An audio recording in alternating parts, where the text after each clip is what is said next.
So, I hate TikTok. Not a surprise probably.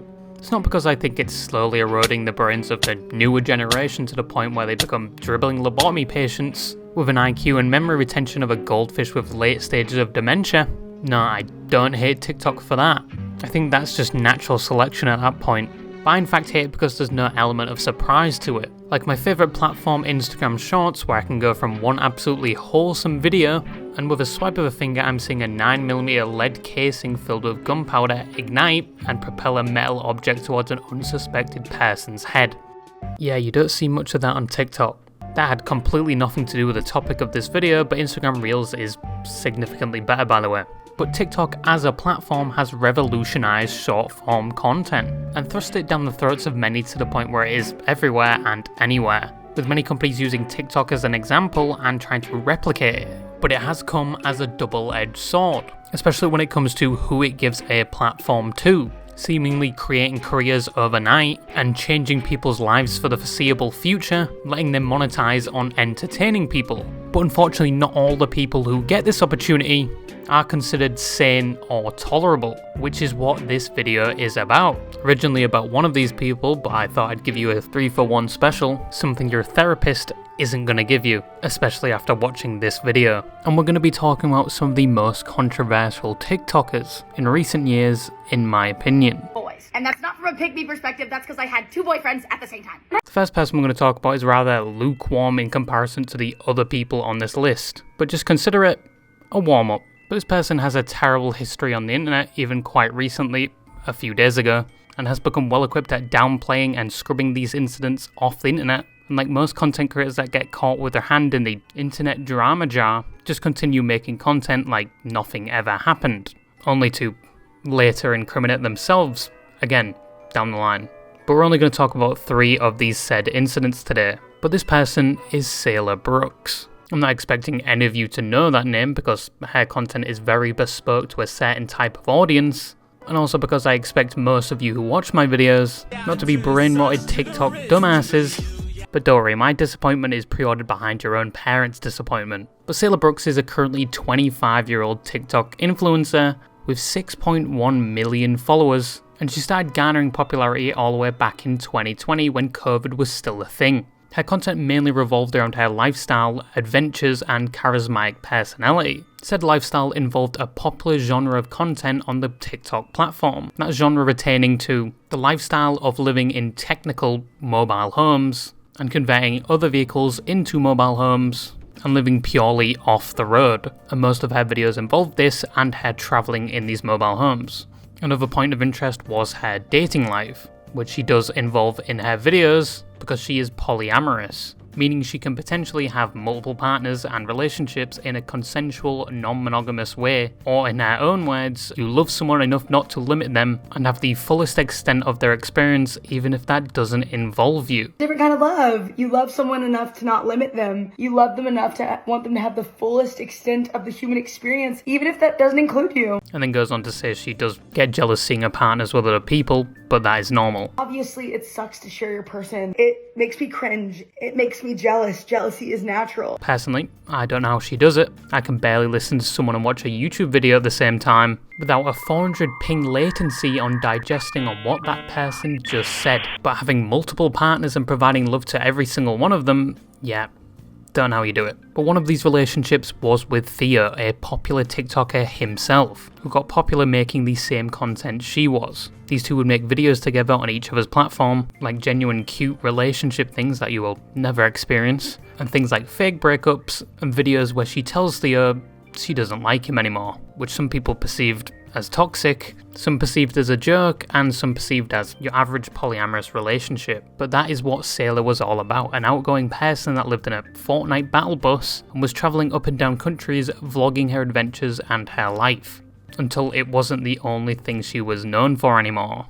The first one being recently, because the downside of constantly vlogging and incorporating your relationship into your content, rest in peace popular MMOs, is that when that relationship eventually ends, parasocial viewers will be expecting all the details of the breakup. And she did provide quite a lot of detail of that process, as in February of 2023, they eventually did break up. And recently she posted a video going into detail about that, saying he cost her $250,000, resulting in her having to start a spicy link on OnlyFans.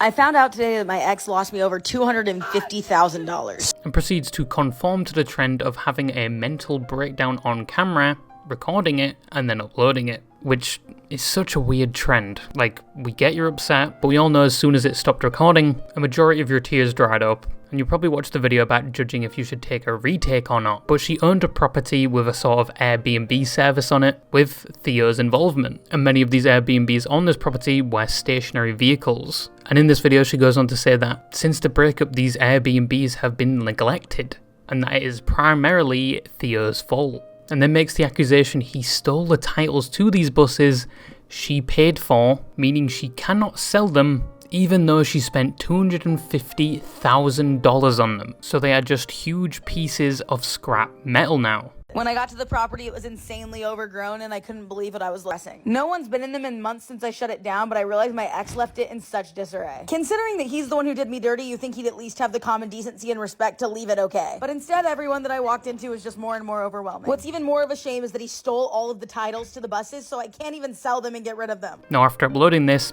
Theo got a lot of harassment, as she technically weaponized her audience against him, as he had been blamed for a majority of the terrible things happening to this woman. And in later videos, she confirms that the weaponization of her audience worked, as Theo was now cooperating to tell her he never had the titles anyway. So it turns out you guys are pretty powerful. All it took was me posting one video and you guys gave him enough shit to where now he's being helpful. So it turns out the titles aren't in my ex's name. After I paid for the buses, he never switched the titles into our names. So they're in the old owner's name, which means... So, she deployed a harassment campaign, accused him of all these things, like forcing her to resort to OnlyFans to recoup the money, and in her own words, it was nothing to do with him. I would go GG's next game at that point. And to make it worse, she doesn't even apologise for the misinformation, or apologise for the harassment he received. Just straight up says, oh yeah, he wasn't involved by the way, and it was in fact the person that sold it to them that has the titles still. Damn. And they said romance was dead. And Theo even explains in the comments that she had 13 months to figure that out already. But no, she just posted a video blaming him for everything and taking no accountability for any of this whatsoever. Another controversy she was in, which was short and simple, was when she was at Burning Man in September of 2023, which I think is like a festival for music and partying. But around that time, unfortunately, the area was flooded and it was a desert, meaning most of the solid ground had transformed into quicksand, and nobody could leave. And one person unfortunately died, apparently due to a drug overdose. And Sailor made a TikTok basically explaining the situation, and then just casually drops halfway through, oh yeah, someone died, and then continues with the video. So here's the truth about what's going on at Burning Man. Yes, it's muddy. Yes, we're soaked. It's even raining right now. But the ethos right now is if we're gonna be a mess, we might as well be a hot mess. We may not be able to drive or ride our bikes anymore, so everyone's just walking from party to party. And yes, someone did die while they were out here. This is in fact an accident. And with the tone of her voice, you can barely pick it up. Like, you have to do a physical double take to digest what she just said. Most people thought she was insincere, making light of the situation, and viewing it sort of as an inconvenience, like she just got one soggy pickle on her McChicken sandwich. And of course she got a lot of backlash from TikTok, and she made an attempt to scrub the video from the internet by removing it. Personally, I think this situation affects the family of the victim, which she did apologise for. Yes, she was insensitive when she was talking about the situation, but to give her the benefit of the doubt, I just don't think she knew how to process what was happening, or had a certain amount of naivety to the gravity of the situation, and she could have quite easily not casually dropped that in a TikTok.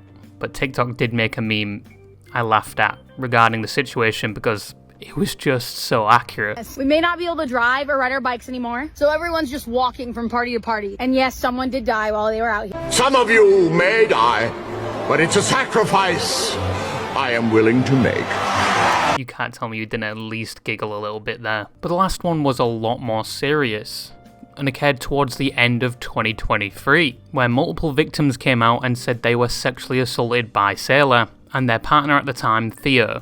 Did I ever tell you about that influencer that took advantage of me and schmeximally assaulted me? And she has multiple millions of followers? I didn't tell you that story. Where these girls had to sign NDAs and apparently would conduct sexual activities without their consent. And the first victim that initially came out did so in a sort of ambiguous way, not to say it was Sailor directly, but from the description given, they sort of guessed it was her. And then multiple other victims came out with the same stories. Now, there wasn't any hard evidence to prove these stories were real, so Sailor came out with the response that a majority of these girls were clout chasing. And the first girl that came out, she'd never even had sexual activities with. And both her and Theo said there was no such thing as an NDA, preventing these girls from speaking. People have been sharing vague stories about me that insinuate terrible things, and I feel the need to address that and set the record straight. I'm a sexually active person, and I've never hid that from any of my partners. In my last relationship, we were open and polyamorous, which means we were both willing to let other people be a part of our sexual activities. However, it was always consensual, and it was always safe. And there was never NDAs. There was never a need for NDAs. Now, Sailor did receive quite a lot of backlash from this, but apart from the number of victims coming out, there was no hard evidence to say she did these things. By the start of 2024, a lot of people started pointing to one of her videos, where they say it was her loosely admitting to doing it, where she says she's going to therapy and learning about boundaries. So that I can share them with all of you. I'm trying to be a better person and own up to my mistakes and be accountable to those that I know and I love. I've also been going through a lot of therapy. I've been learning about boundaries, how to set them, and how to respect other people's. I now understand that there are people whose experiences with me were vastly different than the way that I perceive them. She also said she's going to admit her mistakes and be accountable for what she does. That did not last very long. When I got my cake pops removed, I specifically asked my surgeon. So the next person is someone that has been titled a narcissist, has been seemingly rejected by the people they are representing and supporting due to some of their activities on TikTok. And still to this day they receive blatant discriminatory comments and just overall harassment. But who is this person and what did they do, is what you're probably wondering. But calm your ADHD dumbass down, because I'm getting to it. But this person goes under the name Lily Tina and is a 29-year-old trans female TikToker that considers herself a trans activist and advocate. They originally garnered popularity on TikTok in 2022, showing her progress transitioning, and initially from this a lot of people were supporting her, mainly those in the trans community, viewing it as inspirational and empowering. However, now most have either turned against her or view her in a different light, due to her general activity on TikTok. Some of the clips you may have seen before, but before that, we need more context. The 2 pinky fingers before the full fisting. Lily's main content, apart from showing her transitioning process, was recording herself eating meals at restaurants. As in her own words, she is a food critic. Trans girl eats at Disney. Little red wagon corn dog. Pretty normal stuff until it wasn't, because this is where things started to go downhill. The problem trans people commonly face is being misgendered. More accurately, people not using the correct pronouns for them, as some people like myself have not adjusted to the modern etiquette of using pronouns, especially in social situations. Surprise, surprise, I spent most of my teenage years with my head in the sand, playing Overwatch and watching XQC, but most times in said situation I apologise if I get it wrong in advance, because I'm a caveman when it comes to said subject. But being misgendered is a common problem that the transgender community faces, and Lily Tina was not immune from this. He's having a nice feast. She, her. Yeah. Yeah, it's okay, it's all good. When being served food or talking to staff, the staff would sometimes use the wrong pronouns, in which Lily would correct them and they would apologise, as they did not do it intentionally and maliciously. Hi. I use she, her pronouns, I'm not sir. Yeah, like, it's like a knife in the heart. I did specifically ask ahead of time not to be called sir. Yeah, I'm just gonna go. It is from this people started to harbour a distaste towards Lily, due to her reaction in general after being misgendered, which was to sometimes ask to speak to the manager directly, due to the fact that their staff member got their pronouns wrong. even if it was a single time. Okay, the sweet water starts at, okay, not, I'm so sorry. I apologize. it's just always like a knife. It always hurts every single time. I was wondering if there's a manager I could talk to about something that happened. Yeah, I was called sir. Oh, okay. It just really sucks every time it happens. I don't need to be called ma'am. I just need to not be called sir. One of my biggest pet peeves is when people mistreat service people. For example, all the waitress and waiters in that video did nothing wrong. That person did not wear a tag, said, okay, I use she, her pronouns, and all those waiters and waitress are stranger to her. She often posted a compilation of these interactions on her TikTok, where you can find comments from other trans creators and those from the trans community, pushing the point that it was unneeded due to the fact it was done unintentionally. And the reaction to it was not needed. There's even one video where they think somebody misgendered them, but some people claim if you actually listen to the audio, they potentially just say no sugar in the tea, before Lily potentially corrects them and starts talking about how hurt she is. No sugar. Oh, Yeah, it's not okay, and my pronouns are she, her, just so you know. But there are instances where Lily has been attacked because of her gender, rather maliciously by an older woman, so it has happened intentionally sometimes. Being a turf. You're a boy, right? Don't fuck with me, because honestly, I did hard. I'd like to see you try. However, another instance which exploded on TikTok and brought them back into the light of infamousy was when they started talking about their operation of having their reproductive organs changed with food substitutes. Substitutes. God, I love my British speech impediment. At Disneyland of all places, in front of children. Banned from Disney. I swear, we're about to get banned from Disney. Last summer, I got my cake pops removed, and the plan up until recently was to get my marshmallow wand reconfigured into a marshmallow tunnel. Unfortunately, a few weeks ago, I noticed some hair regrowth on my No, I don't know about you. If I started talking about how Dark Souls is filling my cream puff pastry, because it is a very hard game. Fuck this shit. Came in this fucking room and everything went fucking bad. It is basically like being bent over a table and being anally fucked.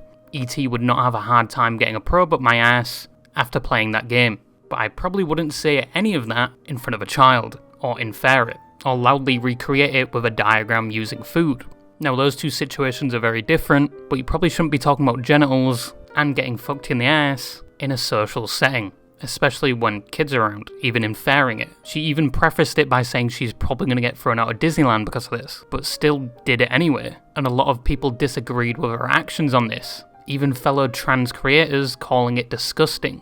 You clearly are holding up a stick and two balls, okay?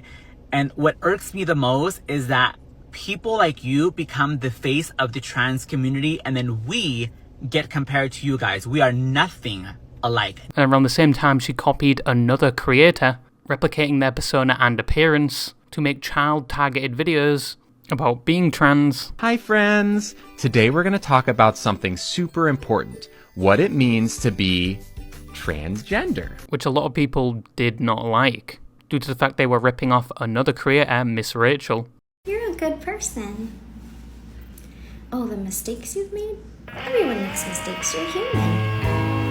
And we're now targeting children even though they make adult content and have sexually suggestive videos on their TikTok. Another bit of controversy was caused from some hypocrisy. Now Lily speaks out about being misgendered, as I talked about a few minutes ago. Wake up, don't tell me you have dementia. But she also made wild assumptions like assuming people like Kurt Cobain were probably trans because he wore dresses and once said he thought he was gay. I bet you didn't know that Kurt Cobain was probably trans. Kurt wore a lot of women's clothing, and when asked about this, they replied that they wore dresses all the time because they felt comfortable and free. And in an interview about their childhood, Kurt said that they mostly hung out around girls, and that at one point they thought they might be gay. I haven't seen leaps like that since the Olympics long jump event, and obviously people disagreed with this because Kurt Cobain can't really speak for himself here because he is dead, and people thought them assuming he was trans was very hypocritical since they got angry when other people assumed they were a different gender, and now they're creating a game theory video trying to theorize somebody else's gender. Another bit of controversy, yes, I know we're in like our 5th round now, but I'll speedrun the last ones. She accused the restaurant of being transphobic because they would not serve her because she was recording, but she thought this was because she was trans. Now we are not at a transphobic restaurant. They said, oh, this is a private property, you can't stream here. And they basically made it clear that I was not welcome. Being a food critic, she left a negative review on a restaurant regarding the delivery method, even though she knew it was conducted by a third-party company and had nothing to do with the restaurant in general. Now, there are a lot of other controversies lobbied up against this person, but I just want to speak about one more, which everyone brings up every time their name is mentioned, and that would be her saying the N-word. No, not Nagasaki. No, not ninja. And no, we're not playing hangman for it. When streaming on TikTok, they were meant to refer to their little dog, Nugget, but instead said a very different word. Nugget? Now, in my opinion, I do think this is genuinely a mistake. Many of the people didn't think so and thought she moved on from it way too fast. When she talks in depth about trans hate, but had just said a slur and just instantly moves on from it. But the way I like to look at it is, it's like the netherite ingot incident of 2020. Oh fuck. The netherite ingots. But anyway, Lily does receive a lot of hate just for her gender choice and past controversies and incidents, even to the point where a lot of other trans creators no longer stand behind them, like when they first started making content. I need to get out of here! Because you made us homeless. So this person, unlike the other people I've talked about already, did not start with the best reputation, and was more seen as cringe or increasingly disturbing. And this person can be described to be a female reincarnation of the popular streamer Asen Gold. Where'd he go? Oh, shit! He's on my belly. Look at him. He's right there. Oh, God. Get him on me. What are you doing, bro? This person has poor hygiene, even to the point where their only job at Dunkin' Donuts only lasted 2 weeks, because they were fired for hygiene issues.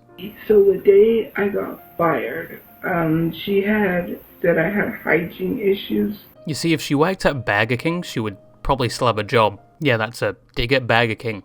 I got food poisoning from it a few weeks ago just from ordering the fries. I don't think a country struggling with famine and an economic crisis would choose to have a Burger King. But this person is Turfy. She's a 30-year-old and originally started making TikToks in 2016. Posts that were the epitome of Christian, but garnered popularity back in 2020, with what some would call tear-jerking cringe. Why did all of these people become popular in 2020? Like, did COVID take away our taste in food and content? But these videos in 2020 were kind of like thirst traps, with duets with guys that she had a crush on. Now, there was something wrong with Turfy, obviously. One thing people love to note is the fact she is technically hosting an Airbnb with residents with more than 2 legs.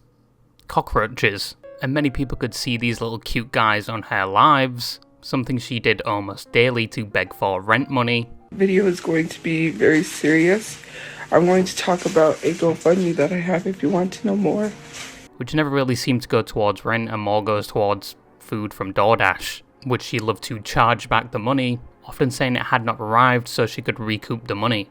Now, Turfy was classed as a lol cow, which on the internet, and especially Kiwi farms, is a branding of humiliation and misfortune, due to the fact that most lol cows are not self-aware, and think they are above most of the human race, even to the point where they have delusions of grandeur, and Turfy was not immune to that, as she thought she was an up-and-coming star, even lying about being signed with a talent agency who had never heard of her. But Turfy was not alone. Actually, the gene of talent ran in the family, that gene probably being the forced evolutionary virus, because they are all the spitting image of each other. Her family was also not the best of people. The brother apparently had a history of domestic abuse, alleged anyway. The father had a history of jail time and hates white people. The white man in government throughout the world, I have no use or utility for that type of ignorance. The mother was probably the most sane, critiquing the rest of the family, but most times defending them from other people who would critique them. She was not doing anything with me like that. You guys are just trying to, have something to say. My daughter does not harass me or anything like that. We have a real... The family relied on disability payments, but as a whole were terrible with money management, which eventually led to the father not paying rent and then being eventually evicted. We're screwed! What? He hasn't been paying the rent! We owe $2,000! 3-day notice of non-payment! In which Turfy thought it wasn't because they were not paying rent, but because she's a famous TikToker. People are mad that I have 200,000 followers. People are mad that I can go live every day on TikTok and they can't. That's why I'm evicted, because people are mad. But would still beg her following for money to pay rent. But they would have to move into temporary housing like hotels. But we're just going to focus on Turfy because this video is long enough as it is. Some key points in Turfy's career, if you can call it that, is that she really enjoyed Asian men, like Asian teen men, in which she was on a live where people exposed her for having saved videos of teen Asian men, explicit videos by the way. Sophia, I see the teen corn there. You were looking at Asian teen corn. So for whatever reason you were doing, and the fact she was spending copious amounts of money not on housing, and she proceeds to have a mental breakdown or tantrum. I think you're scamming people. Sophia, don't do that. Sophia, don't do that. Sophia, don't do that. And there is actually an archive on how many duets she's done with just Asian boys, one even deleting their account and video that she duetted with, and many of them to this day still being harassed by her supposed fans. The next is blatant animal abuse towards her dog Hershey, who was just like a cute little sausage, but there are videos of her potentially throwing said sausage around the room and hitting it with a hairbrush.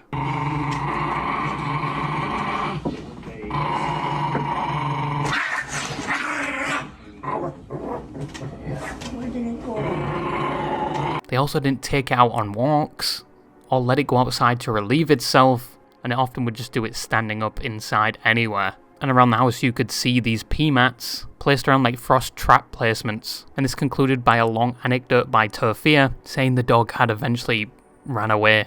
I bent down because I had Hershey's leash to pick up Hershey, and Hershey broke out of her collar, leaped out of the room, went running, and she was inside, right? I was trying to make sure this dog wasn't going to eat any other animals or eat anything else, right? I didn't have anything on because I had, well, I did, but I mean my like pajama shirt, whatever, I had that. And so I had to hurry up brush and get dressed to go chase after my dog that ran. But yeah, Hershey's gone. She's...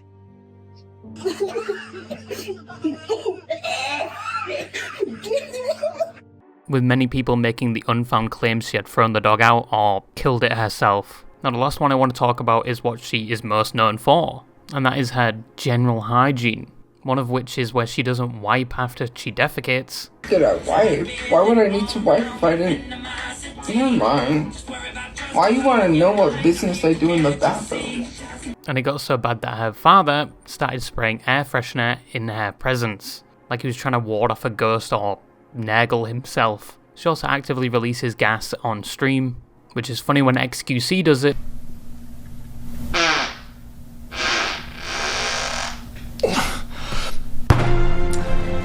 But when she does it, it sounds...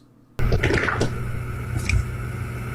the heck was that? So liquid like Niagara Falls. And obviously her environment isn't that great when there are piss pads scattered around and a cockroach colony living in close proximity. And that's all I'm going to say about Turfy. Believe me, there is much more to say, but I cannot fit it in this video.